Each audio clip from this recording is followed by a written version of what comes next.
Hola, Colo. Hola, Johnny, ¿cómo están? Bienvenidos a otro espacio nuevo con un invitado nuevo. El día de hoy queremos tocar un tema que de pronto nos ha dicho mucho, un poco la parte del turismo. Todos los años, todos soñamos con ir a Israel, vamos a los lugares sagrados, visitamos que Tel Aviv, que Jerusalén, que el Kotel, que Eilat.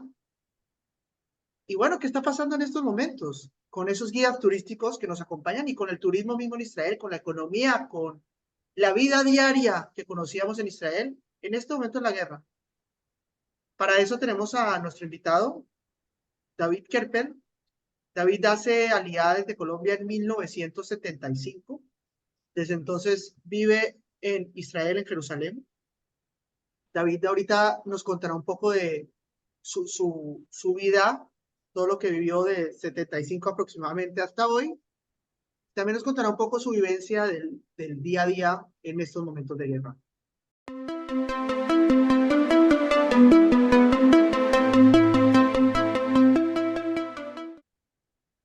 Entonces, le damos nuestra bienvenida a David Kerpen. Como les contaba, David hizo Aliyah en 1975, vive en Jerusalén. ¿Por qué te ríes, David? Porque para ustedes eso debe sonar como la edad de piedra, más o menos, pero bueno. Antes de que entraras, justo decíamos que ninguno de nosotros estaba en planificación en esa época ni siquiera. Así que, cuéntanos un poco cómo llegó tu vida, cómo es la Aliyah y desde entonces un poco tu recorrido hasta el día de hoy. Mira, yo vengo de una familia que por un lado es una familia tradicional judía. Si miramos cómo se desarrolló mi familia, es parte de ella hoy, es en línea Chabad, muy religiosos, pero la otra parte es una familia muy sionista. Que Mi papá se vino de Colombia en diciembre de 1947 a pelear la guerra de la independencia.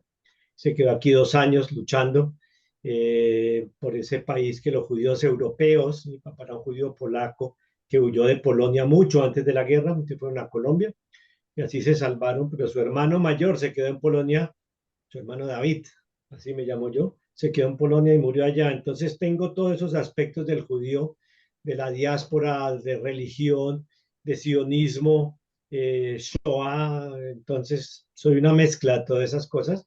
Y en Colombia, en mi juventud, yo estuve en el colegio hebreo, donde tú estos también estudiaste unos cuantos años, y me gradué allá, pero también iba a la Shomer Hatzair, que en esa época era un movimiento muy de izquierda. Entonces teníamos mucha ideología, muchas charlas sobre la idea de autorrealizarse, y autorrealizarse era irse a vivir a un kibutz. Entonces, obviamente, cuando yo hice Aliyah en el año 75 me vine a un kibutz, porque así pensaba que tenía que ser la cosa.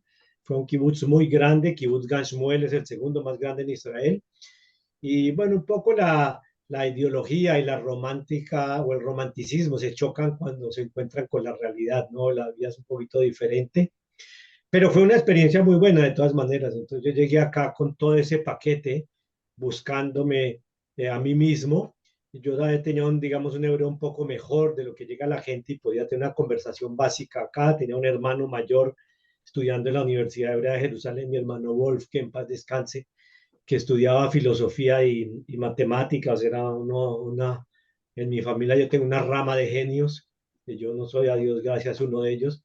Y entonces, esos son personas de otros mundos. Entonces era, wow, venir donde el hermano mayor y tenía primos acá y amigos. Digamos, es todo un paquete que cuando llegas te facilita mucho la vida acá. Y también porque llegas con una maletita, ¿no? Y que tienes en la maletita un poquito de ropa, no tienes nada más. Entonces, bueno, esto era bueno, había mucha gente joven, los estudios me gustaron, entonces fácil absorberse, digamos, entre la sociedad israelí. Y David, muy interesante lo que comentas. Desde que llegaste a Israel, poco después de la guerra de Yom Kippur y hasta el día de hoy, ¿qué es lo que notaste que cambió en la sociedad israelí y en Israel como país desde aquel entonces? Una cosa que me impresionó mucho cuando llegué era que había mucha solidaridad todavía. Eso quedó de la época de la guerra de Yom Kippur, esa solidaridad, de la gente ayudándose, todo el mundo dispuesto, todo el mundo darte, parar el coche cuando tú le echas ahí para pedirle un tren, como decimos en hebreo. Todas esas cosas existían mucho y eso fue desapareciendo de la sociedad. Otra cosa que había mucho digamos que los Ashkenazim todavía eran la parte fuerte de la sociedad, ¿sí?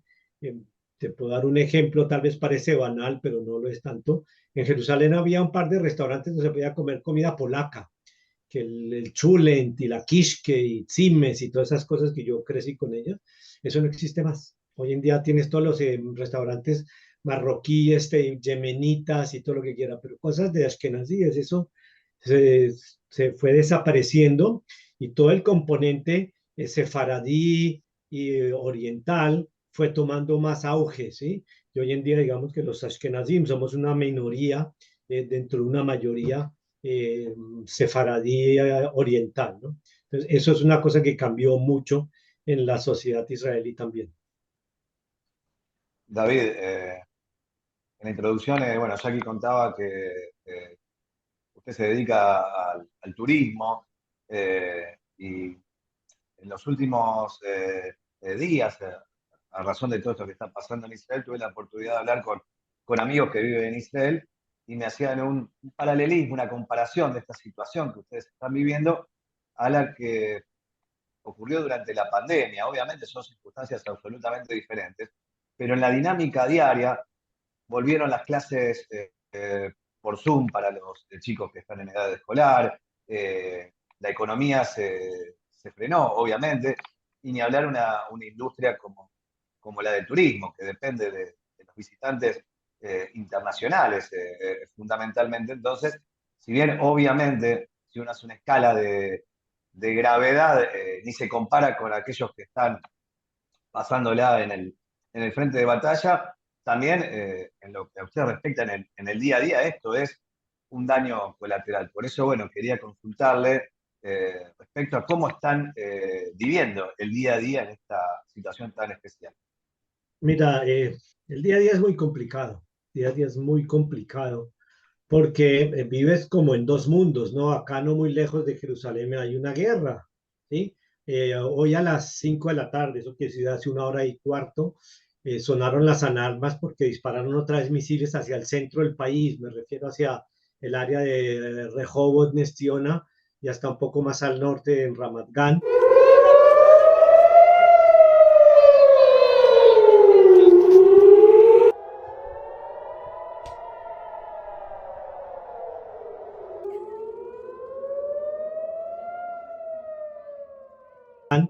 Incluido Tel Aviv y todo esto, el aeropuerto.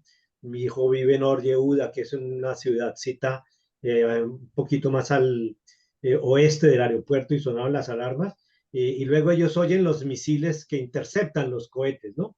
Entonces ellos oyen varias explosiones y luego un misil cayó en un área baldía, en un área vacía, hizo una gran explosión que retumbó hasta acá, en Jerusalén. Entonces, ¿qué está pasando? O sea, tú estás viviendo hoy un día tranquilo y de pronto ¡boom! Una bomba y la alarma y las sirenas. Yo como estoy dedicado en estos últimos tiempos a trabajar un poquito con noticias, tengo la aplicación del frente del comando interno que me avisa cuando hay misiles, inclusive si no son internacionales. Y entonces ella empieza a avisarme y yo voy a mirar y qué pasó y dónde cayó. Entonces es como que tuvieras dos caras, una cara mirando para allá tratando de llevar tu vida normal y una cara para allá mirando el frente y lo que acontece y la guerra y todo eso. Tal vez a diferencia tuya de Amean y de Jonathan, que tal vez nunca estuvieron en el ejército y en la guerra, ya aquí yo sí compartimos un capítulo de soldados y yo estuve en una guerra que fue también bastante dura, la primera guerra del Líbano entonces 82. en el 82. Estuve dos turnos de 3 meses, o sea, 6 meses prácticamente seguidos. No son experiencias que uno las comparte y habla mucho de eso, pero es una experiencia muy dura. Entonces, cuando yo veo todos estos soldados allá metidos en eso, me vuelven todas esas escenas, ¿no? Hay muchas imágenes y cosas que pasaron, y especialmente cuando hay heridos y obviamente cuando hay muertos, ¿no? Que eso, a mi suerte, yo nunca tuve en mi unidad en la guerra un muerto. Entonces, bueno, eso te prende toda una serie de circunstancias que hacen la vida un poco difícil y a esa ensalada yo le acrecento la incertidumbre, ¿no? No sabes a dónde estás yendo. Como dijo Damián un poquito, se parece a la pandemia, que tampoco sabíamos a dónde íbamos, pero la diferencia es que en la pandemia todo el mundo, todo el globo terrestre estaba metido en esto y ahora aquí estamos solos nosotros. Entonces, cuando no sabes a dónde vas, el día a día se hace un poco complicado. Y perdón, insisto en una cuestión sobre este punto, en lo que tiene que ver con lo doméstico, que es, como decía antes, quizás no el problema mayor, pero es un tema también a resolver. Aquel que no puede continuar con su quehacer cotidiano por este contexto de la guerra, ¿recibe algún tipo de ayuda estatal? ¿Tiene algún marco de contención especial en este momento? Mira, a nivel estatal, sí, el mecanismo que funcionó en la pandemia volvió a funcionar aquí, aunque se demoraron mucho en arrancar, pero sí funcionó. Tal vez ustedes se recuerdan que este país tiene en su origen un trasfondo socialista, ¿no? Los judíos que estableció en este país vinieron de Rusia y los países donde el comunismo nacía y trajeron Claro. para acá, fuera el kibutz y la expresión de socialista comunista aplicable también todo un sistema administrativo que dejó hasta hoy en día muchos elementos de ese socialismo. Uno de ellos es el sistema de las mutuales de salud, que todos tenemos que tenerlo hoy en día por ley nacional, pero que te dan un gran servicio a nivel de todo lo que te puede hacer falta cuando tienes asuntos de salud, te da un paquete básico muy bueno, y ellos tienen miles de enfermerías o clínicas diarias o ambulatorias a donde tú vas a recibir tu servicio. Cuando fue la pandemia y nos fueron a vacunar, no tenías que hacer una cola como tú veías en países de horas, sino te ibas a tu clínica ambulatoria del barrio y ahí habían 50 personas, porque hay otras cientos de esas clínicas. Entonces, eso funcionó muy bien y eso funciona hoy en día mucho y ellos dan hoy en día un apoyo psicológico.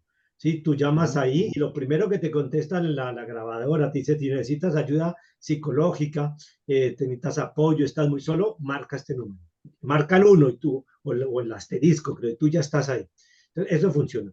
Por el otro lado, nosotros tenemos todavía un bienestar social bastante desarrollado, un sistema desarrollado, digamos una diferencia que hay entre Argentina e Israel es que aquí hay pobreza, pero no hay miseria, porque el Claro. sistema de ayuda social, la beneficencia social no permite eso, no hay gente viviendo en la calle, no hay gente que se muere de hambre, hay muy poquitos, el sistema funciona muy bien. Entonces, cuando empezó la pandemia o cuando empezó esto, tú podías ir y pedir primero que todo un seguro de desempleo que todos tenemos que te dan dinero por 6 meses. Entonces ya sabes que no tienes trabajo, puedes confiar en eso. Inclusive a las mujeres por la situación que se dio en la pandemia, les ampliaron el seguro de desempleo a 9 meses. ¿Okay? Entonces eso ya es mucho tiempo. Personas jubiladas, como en mi caso, que yo ya tengo más de 67 años y estoy jubilado, entonces nosotros no tenemos legalmente derecho de pedir desempleo, pero nos dieron unas bonificaciones mensuales, un poco menos de plata, pero igual $1,000, no más.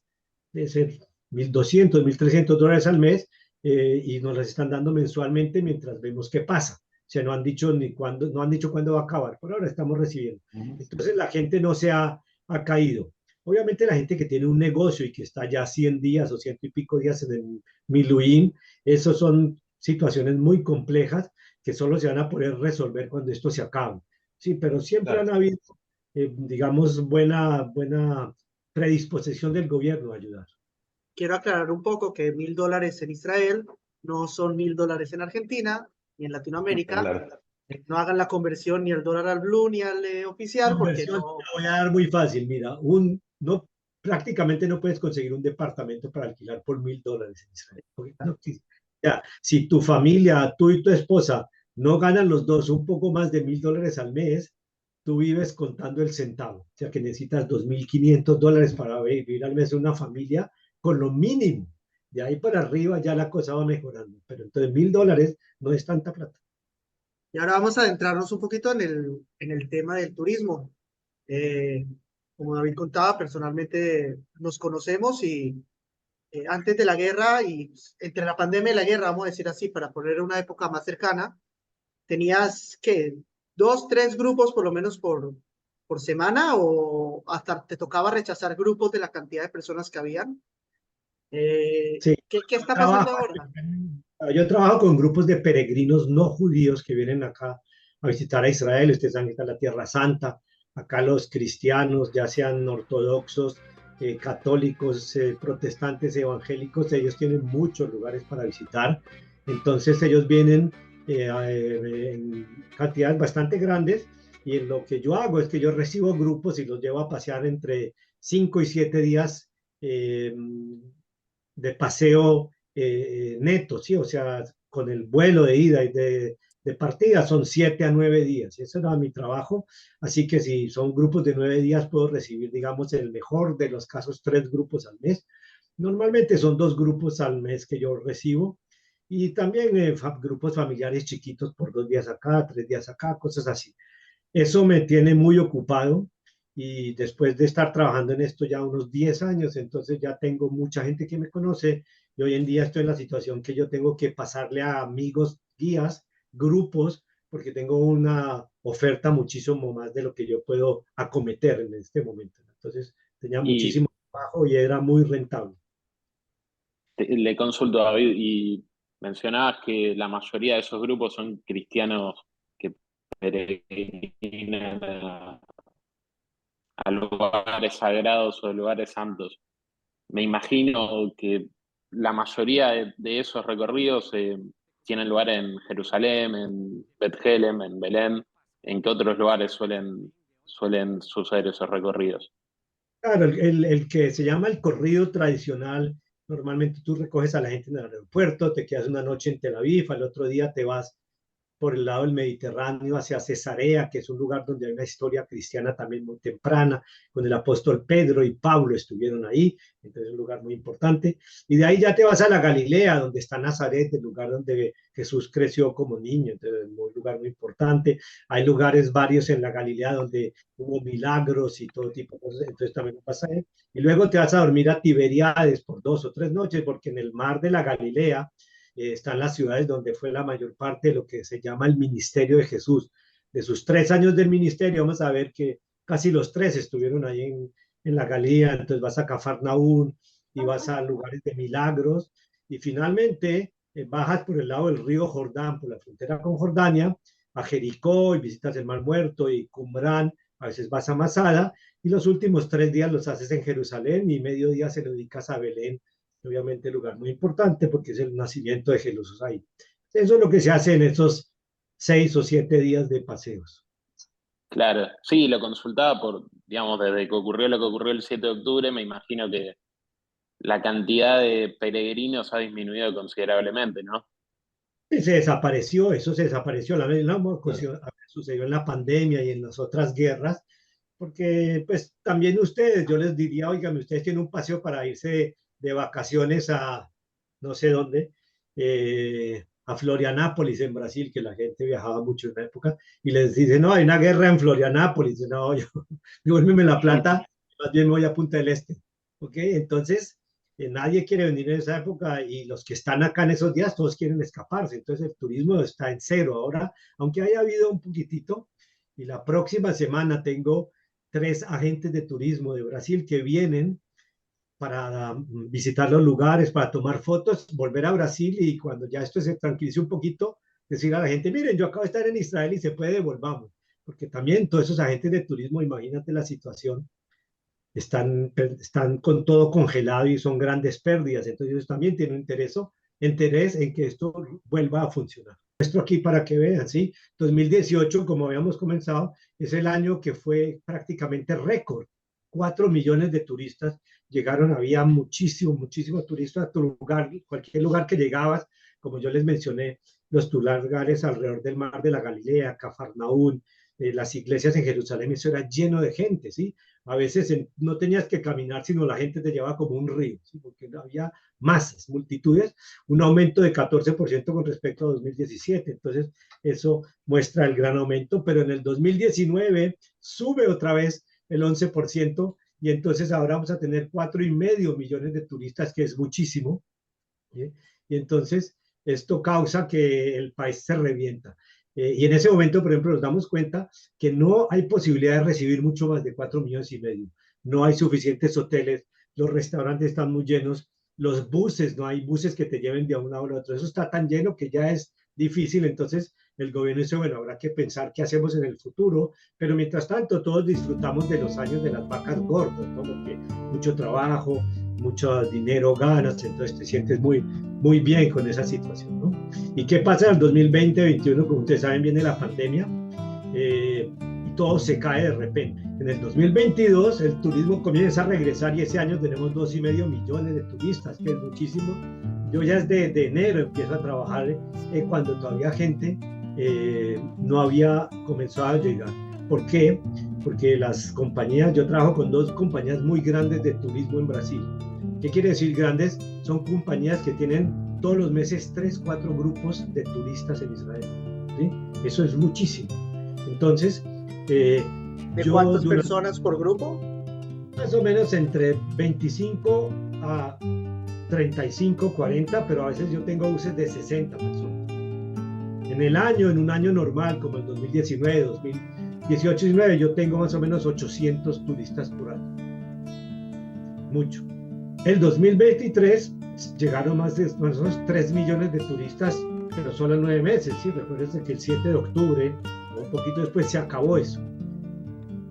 Preciso, yo estaba, mi hijo del medio, él cumple en octubre, entonces hicimos un almuerzo de toda la familia, con mi cuñada y mis sobrinas, todos, y estábamos hablando y yo les decía, oye, qué buena vida tenemos nosotros acá. Eso era el viernes 6 de octubre. Mis hijos tienen buenos trabajos, mis nietos todos están bien, mi esposa tiene buen trabajo, todos gozamos de salud, esto es una maravilla, y yo tengo un buen trabajo, gano muy bien como guía, no sé qué, ya el otro día se desploma esto de una manera, te da una vuelta a 180 grados, que no sé qué. Hasta ese día, hasta el 6 de octubre, yo todavía tenía 3 grupos en octubre, 3 grupos en noviembre, 2 en diciembre, y para Navidad tenía una familia para hacerles la Navidad acá durante 4 días en Belén y no sé qué, que un trabajo para mí con una familia así equivale al trabajo de un mes entero. Entonces, se te trastorna todo en el mundo, ¿no? Bueno, entonces esa es la perspectiva del turismo. Un poquito para que vean un poquito cómo es la perspectiva interna. Fíjense que Israel ocupa el puesto 18 en el mundo, donde hay 202 países. Nosotros somos el 18, no estamos tan mal parados en destinos turísticos del mundo, ¿sí? Con respecto a mi trabajo y a los turistas, ¿sí? Ustedes ven que el 54% de los turistas que vienen son cristianos, ¿sí? Y 25% son judíos, y hay un poquito de turismo de otras religiones, inclusive musulmanes, vienen a turistear acá de países como Malasia, Indonesia y algunos otros países árabes, por una razón muy, muy interesante, ¿sí? Cuando estos señores se van a Europa y andan con su señora con su burka y se van con su túnica a la playa o no sé qué, la gente los mira raros en Europa o en Estados Unidos y de ahí estos son estos musulmanes que nos ponen bombas, que nos hicieron el 9 de septiembre en Estados Unidos.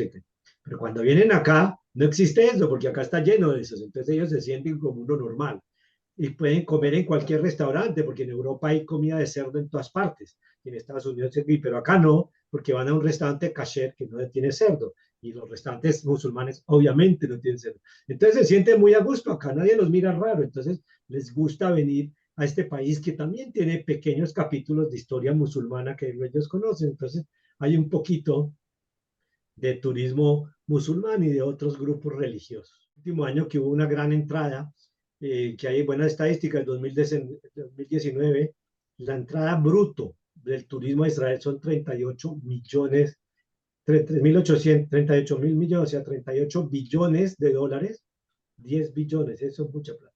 ¿Sí? Entonces ahí ven cuánta gente come esto y por qué para el país. Esto es una rúbrica muy importante.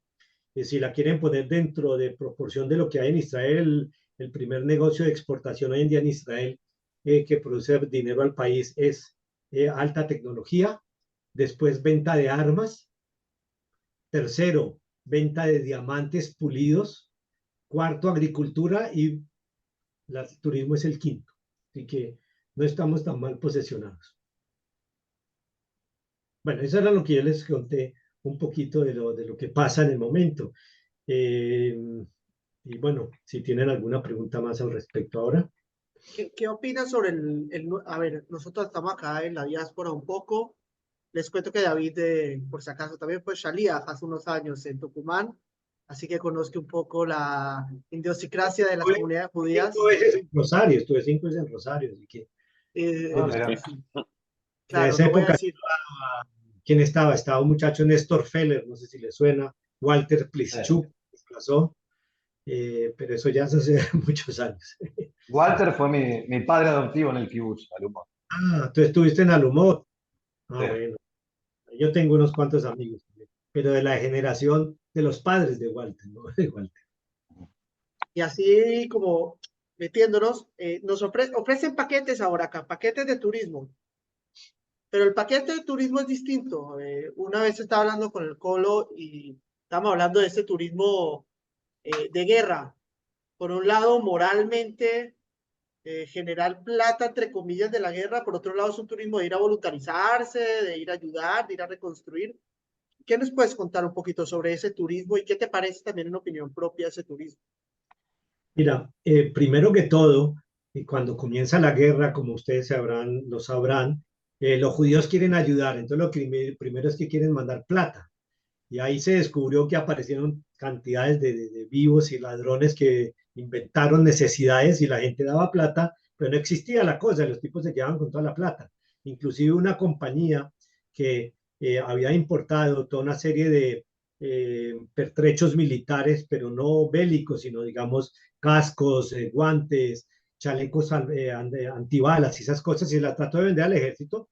El ejército le hace unas pruebas, ¿no? Obviamente un chaleco antibalas, le pegan un tiro y si no sirve, es muy complicado. Lo mismo el casco. Y resultó que todas estas cosas que ellos traían no estaban de acuerdo al estándar del ejército, no pasaron los tests, las pruebas. Entonces los rechazaron. Bueno, estos tipos se quedaron con una cantidad de cosas y cuando empezó la guerra se la trataron de vender a la gente diciéndole dame plata porque en la gente faltan chalecos antibalas. Esto, y entonces se los vendían y le mandaban la plata, pero ellos nunca los entregaban porque el ejército no los quería. Lo mismo los traen. Entonces se armó un problema, obviamente los agarraron, no sé qué, y bueno, una cosa seria. Entonces, eso es una cosa que pasó. Ahora, mira, a nivel de turismo, mucha gente llamaba al principio a ver qué puedo hacer. Al principio es muy complicado porque hay mucha desorganización, tú no sabes qué pasa, pero muy rápidamente te das cuenta de los impactos de la guerra en ciertas cosas muy mundanas, ¿no? Por ejemplo, vas al súper y no hay pimentones porque no hay quien los recoja.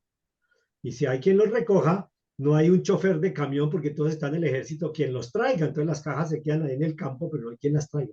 Entonces buscan quien vaya a ayudar a recoger los pimentones, buscan quien tiene un registro de camión para mover las cosas y se demoran un poco hasta que logran esto. Entonces llega una gente y se voluntariza a hacer eso. Entonces, eso funcionó más o menos, se demoró. Hoy en día hay mucha gente que se voluntariza a todo ese tipo de labores agrícolas. Eso hay mucho. Yo tuve último mes, tuve un compañero mío colombiano de mi edad, de Saúl Cochane, no sé si te suena el nombre, Jackie, vino por un mes y llegó directamente, él tiene una hermana que vive en un kibutz no muy lejos de Eilat, pero por allá no hace falta porque allá no pasó nada.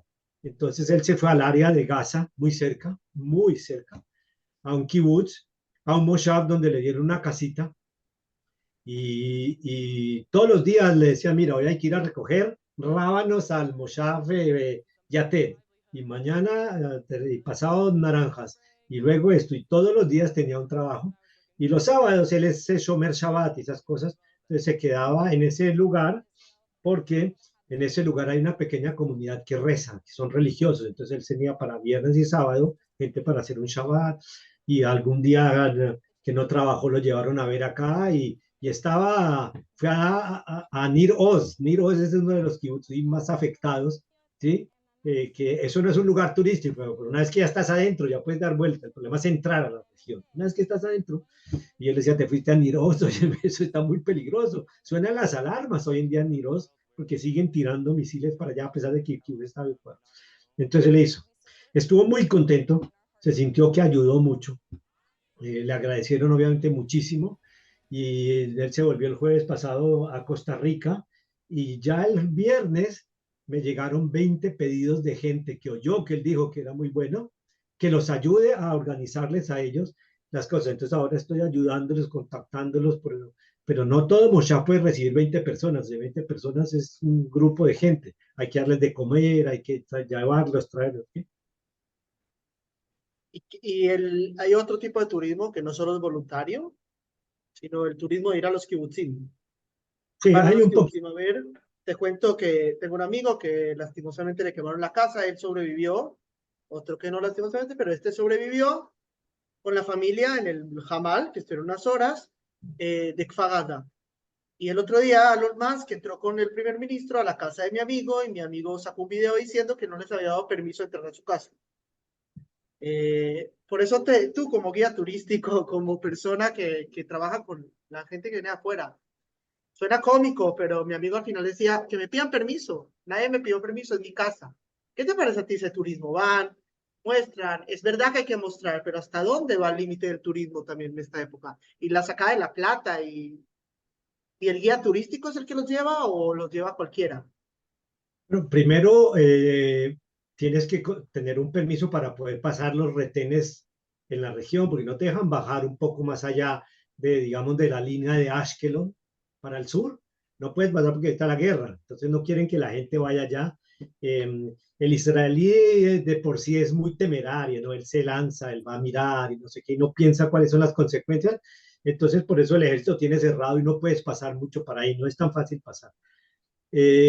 Segundo, mucha gente como tu amigo y otros que yo también conocí, estuve un par de veces en actividades acá en Jerusalén donde vino gente que se salvó porque se escondieron o a su casa no entraron o en su miclar lo lograron cerrar y estos jamás no lograron abrir la puerta. Entonces se hablaron.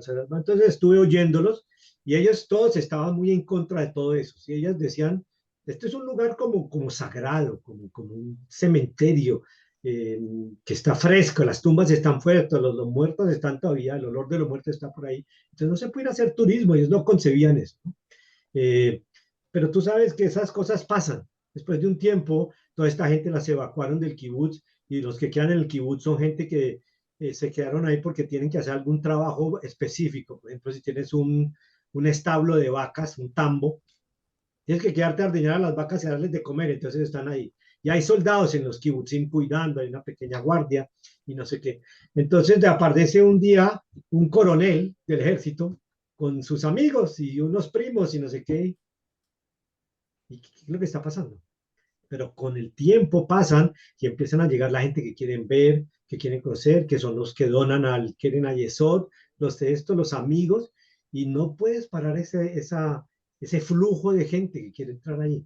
Y entonces se vuelve ahora una situación en que todos quieren ir a ver ahí, todos quieren conocer, todos quieren estar en el kibutz, quieren ver cómo quemaron el lugar del concierto, aquel famoso, donde murió tanta gente. La gente va a mirar ahí también. Mi amigo que es de Costa Rica, que estuvo ahí, él también se fue a ver y estaba caminando por ahí y encontró algo en el piso y de pronto apareció la policía y ustedes qué hacen acá, esto está prohibido, esto está cerrado. ¿No?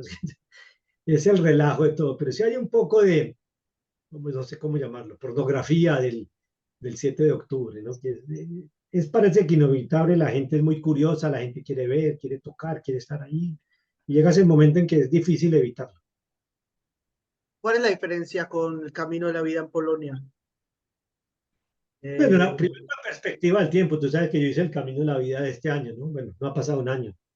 El camino de la vida a mí fue en Polonia, fue un viaje que lo traté de evitar mucho tiempo, pero un día hay que hacerlo. Y como les dije, yo tengo un capítulo familiar, entonces, y yo estudié historia en mi juventud y trabajo mucho en Yad Vashem, entonces, digamos, estoy mucho más cerca del tema que una persona Yad normal. Vashem, el museo El del holocausto. Holocausto en Jerusalén. Entonces es difícil eso. Pero tienes esa perspectiva de tantos años, ¿no? Entonces, como que ya no estás sintiendo algo que está ahí, sino algo que pasó mucho tiempo y lo que tú quieres es ver cómo era, cómo funcionó la cosa, cuáles eran las distancias, cómo se veía el pabellón tal. Muy diferente, ¿sí? Ya no, a pesar de que tú sabes que en Maidane, que está el monumento ese donde está la ceniza ahí abajo, y se ven los huesos y tú entras ahí y el mundo te empieza a dar vueltas, ¿no? Que, no te la esperas, ¿no? Es muy fuerte. Entonces eso ya no pasa, eh, pero sí hay mucho de eso. Mira, participé en el otro día en un no sé cómo se llama eso, un panel que hicieron en Yad Vashem con sobrevivientes, que hablaban de cuál va a ser la terminología que se va a hablar de lo que pasó en el 7 de octubre, porque no puedes decir la Shoah del 7 de octubre, porque en el Museo del Holocausto dicen, no, la Shoah solo hay una, no me vengas a tocar la Shoah. Pero no hay otra palabra, no hay la masacre, como dices, otra masacre. Mm. Creo hay una Como palabra que muchos hacen referencia a que fue un pogrom también. pogrom, sí, el Tebaj, en hebreo Tebaj es una masacre, entonces tal vez hay que buscar una palabra o crear una palabra, no sé qué, entonces, por ejemplo, ellos se contactaron con la Academia de la Lengua Hebreo y le dijeron, busquen una palabra, o sea, no créenla, ustedes saben que el hebreo es un idioma que a veces le faltan muchas palabras y te crean palabras nuevas, entonces ellos quieren hacer como un llamado al público y digan, sugieran palabras para lo que pasó, un título, ¿cómo se va a llamar eso? Entonces, eso. ¿Cómo lo vamos a enseñar? Lo vamos a enseñar lo que pasó el 7 de octubre junto a lo que pasó en la Shoah o va a ser un capítulo separado. Eh, Hablan, por ejemplo, que van a reconstruir los kibutzim, entonces el kibutz Kfar Aza o Be'eri o Nir Oz van a dejar un pedazo de una casa o una casa entera destruida como un monumento, o van a dejar todo el barrio y van a pasar el kibutz allá, o van a hacer un museo donde hay un poco de esto. Hay una serie de preguntas muy complicadas alrededor de todo esto que no saben, pero estamos muy cerca y es difícil tratar de resolverlas en el momento, ¿no? Bueno, y te pregunto ya para empezar a cerrar, ¿cómo ves el futuro? El futuro del turismo en Israel, el futuro del turismo en Israel va a tener un camino por la vida, por decirlo así, o el turismo en Israel va a volver a la normalidad de los peregrinos y no va a tocar esa parte de la historia. Mira, yo creo que el turismo regresará. Yo le apuesto hoy en día al mes de abril, de que más o menos por los lados de abril ya empezaremos. Esto estará mucho más tranquilo. Ustedes ven que las alarmas suenan ahora en muy poco, una vez al día, dos veces al día. Los del Líbano dicen cuando se acabe el ataque en Gaza, nosotros también vamos a parar nuestro ataque. Entonces, pues el que esto para abril yo calculo que se va a acabar. Yo tengo grupos que están con el pasaje y el pasaporte así en la mano esperando subirse al avión, solo que no hay vuelos, pero si no, se vendrían ya lo más rápido posible. Así que a ese nivel el turismo yo creo que va a volver, o seguramente como vimos en el 2022, ¿no? Llegarán 2 millones de turistas este año, o 1,5 millones, pero llegarán. Yo me imagino que habrá muchos grupos que van a pedir ir a ver eso. Muchos grupos van a ver, ¿verdad? Si tú estás en Tel Aviv, tú sabes, bajar hasta Kfar es 1 hora y media, ¿no? No es un paseo tan grande. Si te acuerdas el año pasado, cuando vino un grupo de Colombia con el rabino Goldschmidt, la comunidad judía de Colombia regaló, donó a través del canal de un centro de comando protegido, abrigado, como un refugio en la región de Eshkol, que es la región más afectada, de modo que cuando hubiera un ataque, los misiles pueden caer ahí y no les pasa nada, ¿sí? Y nosotros estuvimos de visita ahí, entonces ellos fueron a ver y entramos al kibutz y miramos y no sé qué, obviamente mucho antes de que esto pasara. Entonces imagino que eso la gente va a querer ver, lo van a querer ir a ver, especialmente los judíos seguramente van a querer ir a conocer lo que pasó y ver la perspectiva, las distancias, el lugar del concierto y todas las cosas. Eso me imagino que va a convertirse parte del recorrido normal de los turistas. Yo, Jackie, si me permitís, quiero, bueno, como cierre de mi intervención, por lo menos, desear que a partir de abril, o cuando estén las condiciones dadas, el turismo, más allá de lo que significa como fuente de trabajo, como medio de producción también, que vuelva por lo que significa también para los judíos y también, y especialmente para los no judíos que viajan a Israel. Yo he conocido mucha gente que no es de la colectividad y que cuando vuelve de Israel realmente tiene una perspectiva de lo que significa este país muy diferente a aquellos que no la han visitado. Y en tiempos donde, bueno, la mirada sobre Israel está tan tergiversada desde muchos lugares del mundo, muchos medios de comunicación, tener la posibilidad de que nuevamente se abran las puertas de la frontera para los turistas me parece fundamental. Y bueno, y aprovechando, como cierre ustedes que son colombianos, David y Jackie se deben acordar a ese eslogan que el Ministerio de Turismo, bueno, acuñó después de lo que fue la narcocriminalidad a la época de Pablo Escobar, que era bueno, el riesgo que te quieras quedar. Ojalá ese eslogan, el riesgo que te quieras quedar, sirva para lo que viene en Israel, ¿no? Sí, bueno, ojalá y sea así. Bueno, muchísimas gracias, David, por acompañarnos, por mostrarnos un lado que pocos conocemos, el lado del turismo, el lado de la economía, antes, post, posguerra, post pandemia, y esperemos que no haya post más, sino solo positivos. Y gracias también a Johnny y a Damián por acompañarnos una vez más en los capítulos de Asbará, mostrando otro lado de Israel y mostrando que hay que continuar, que la vida continúa y que el turismo puede abrir las puertas en cualquier momento, así que volvamos a ese lugar y que el riesgo sea que nos quedamos quedando.